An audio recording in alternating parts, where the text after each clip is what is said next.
Hello BC Calculus students, this is Mr. Johnson and this is section 2.1 which is on tangent lines and velocity problems, but we're going to also do a quick overview of other particle motion formulas and connections. So we'll talk about acceleration a little bit as well.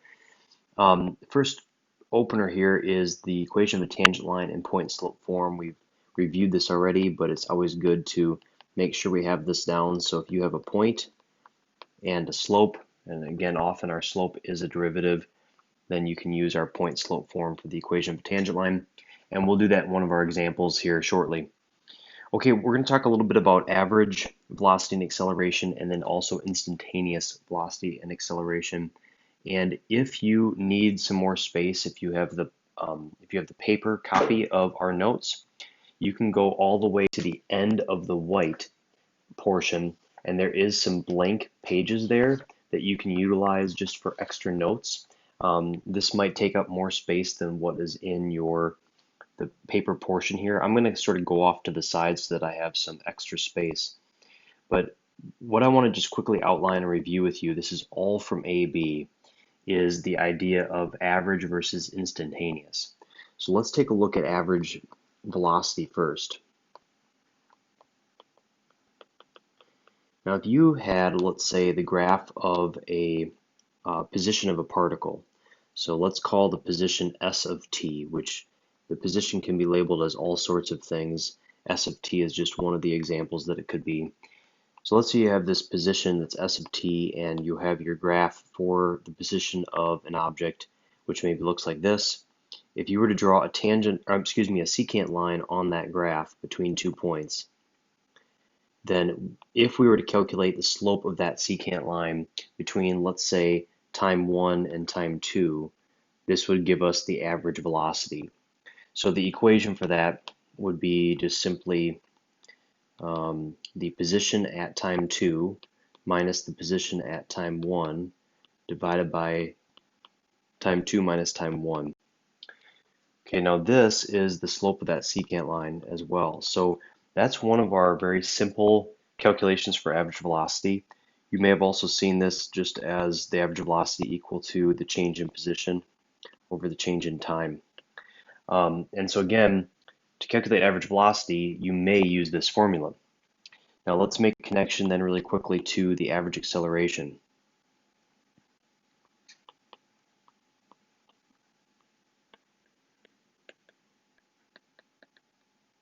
So if we were to look at the average acceleration, then instead of a position graph, we would want a velocity graph. And so we would have v of t and t, let's say that are, and these are not connected problems. I'm just kind of doing this these generic problems. So let's just have the same kind of general graph here. If you had a secant line on this particular graph between 2 points, call this T1 and T2, then if you were to calculate then the slope of that secant line, you would get the average acceleration.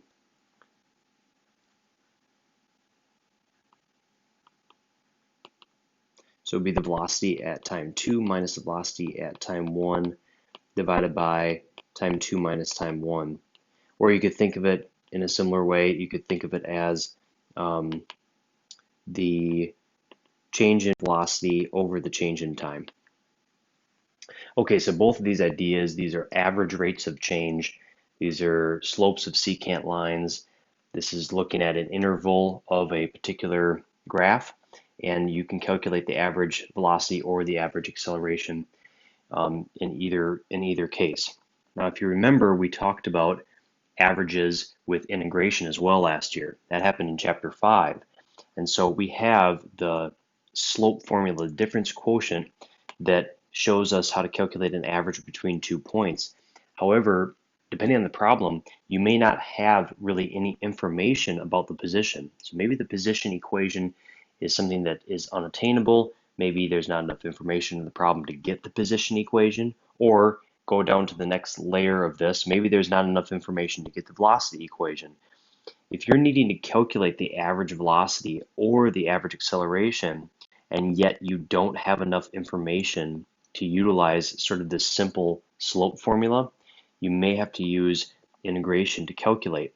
So for average velocity, if you're going from time 1 to time 2, the formula in the integral form is 1 divided by t2 minus t1 times the integral from t1 to t2 of v of t.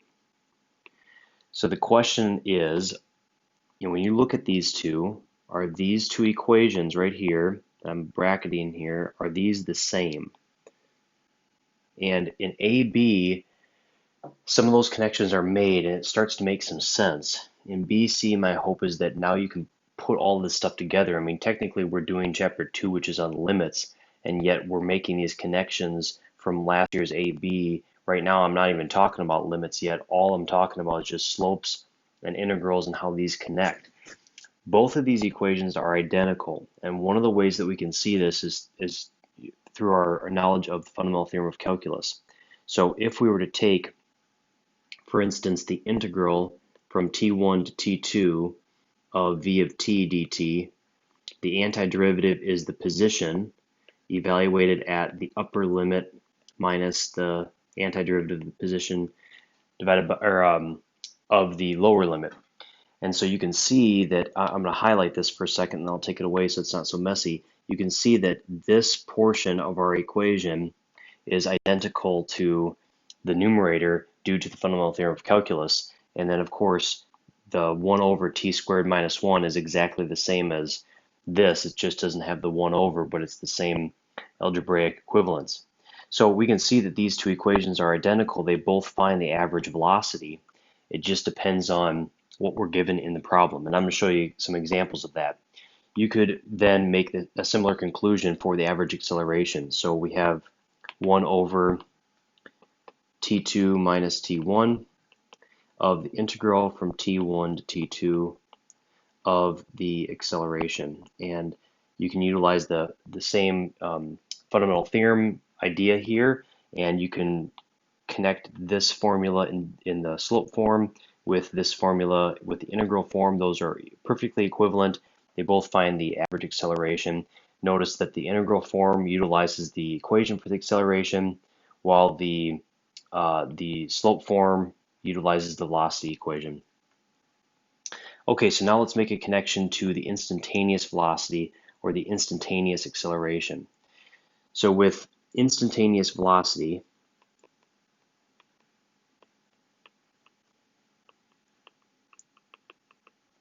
we are still looking at the whole idea of the position graph. However, this time, and let me just draw this out really quickly. So we still have our position, and whatever the graph of that is, let's just say it's like this. This time, however, we're looking at a tangent line, not a secant line, because it's instantaneous change. And so our formula is going to change just slightly, and this is where a limit comes in. So let's take a look at the change in position over change in time that I was showing you over here with average velocity. Well, this time we're going to look at the limit as the change in time goes to 0 of the change in position over the change in time. Or another way to think of it is that the instantaneous velocity is the limit as time 2 approaches time 1 of the position of time 2 minus the position of time 1 divided by t2 minus t1. And so this is where the limit comes in. Now what does this limit actually equal? And we in AB can't dig into that until chapter 3. However, with BC, we should know that this is the definition of the derivative. This is S prime, the position of the time at time 1 based on how I wrote that out. So again, this is the definition of a derivative. This is just that derivative of the position, which is equal to the velocity at whatever time we're analyzing. We can make the same conclusion down with acceleration. So if we're looking at instantaneous acceleration,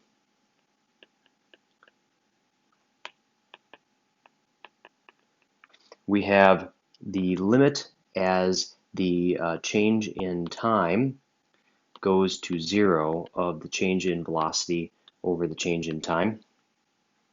or it's the limit as t2 approaches t1 of the velocity of t2 minus velocity of t1 over t2 minus t1.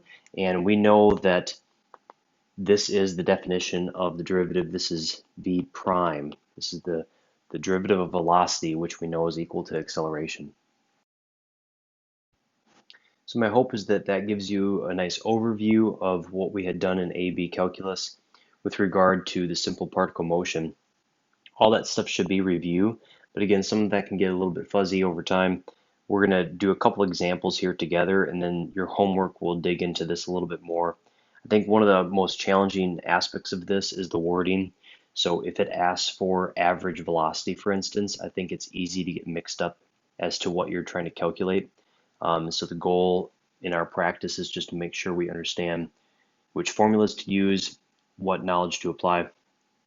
So let's go over and try a first example, which this is from the 2012 exam, the AB exam. So we have a particle that moves along the x-axis, and the velocity is given by v of t, the acceleration by a of t. Which of the following gives the average velocity? And that's our key. Okay, that's a key term for us. So which of the following gives the average velocity of the particle from time 0 to time 8? So what we're going to do is, brainstorm for just 1 second here as to our two options. So our first option would be that we take the position. Now let's just assume that the position, we'll call it x of t this time, not s of t. And the reason I'm doing that is because it's along the x-axis. It doesn't really matter. You can name it whatever you want.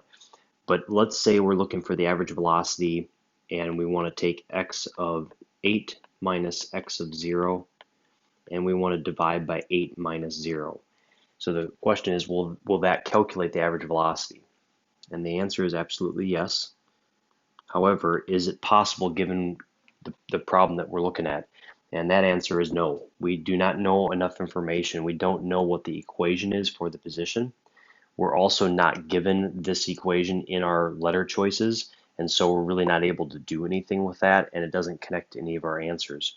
So let's look at the second option that we have, which is the integral form. So the average velocity is equal to 1 over 8 minus 0 of the integral from 0 to 8 of the velocity.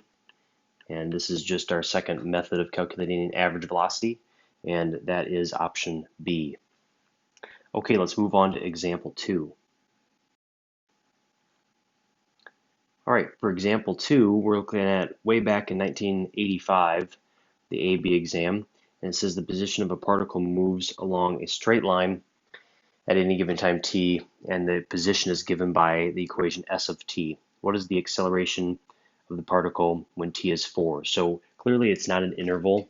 We're looking, instead of average acceleration, we're looking at instantaneous acceleration at a single moment in time. So we're not looking at any sort of slope formula, we're looking at the derivatives here. So the derivative of the position is our velocity, which is 2t plus 4. And then the derivative of velocity, which is our instantaneous acceleration, which is 2. We actually eliminate the variable t in the equation for acceleration, so the acceleration is actually constant, which means we don't care if time is 4 or not. The acceleration is simply just always 2. So the answer is B. All right, for example 3, we have a particle that is on the x-axis, and we're given the equation for the position. All right, so let's just call this x of t equal to negative 5 t squared. Then the average velocity, so there's that term again.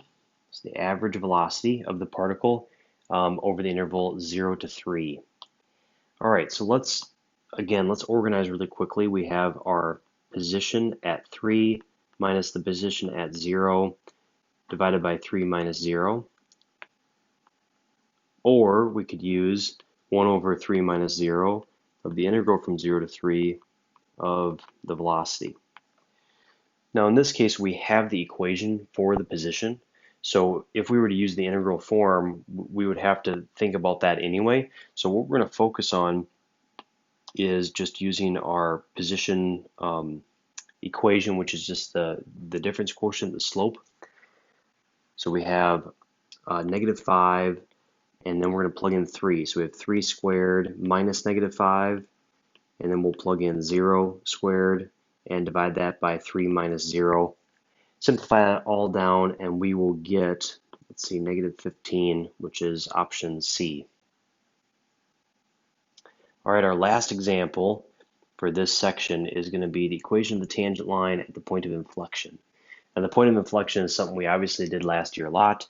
We have not necessarily reviewed it in all its entirety this year yet, and so just remember that the point of inflection is when a particular graph will change from concave up to concave down, or concave down to concave up. And we want to look at candidates, which is when the second derivative is either 0 or undefined. So let's find the first derivative. We get 3x squared plus 6x. The second derivative is 6x plus 6. So if we're looking for when the second derivative is 0, we get x equal to -1.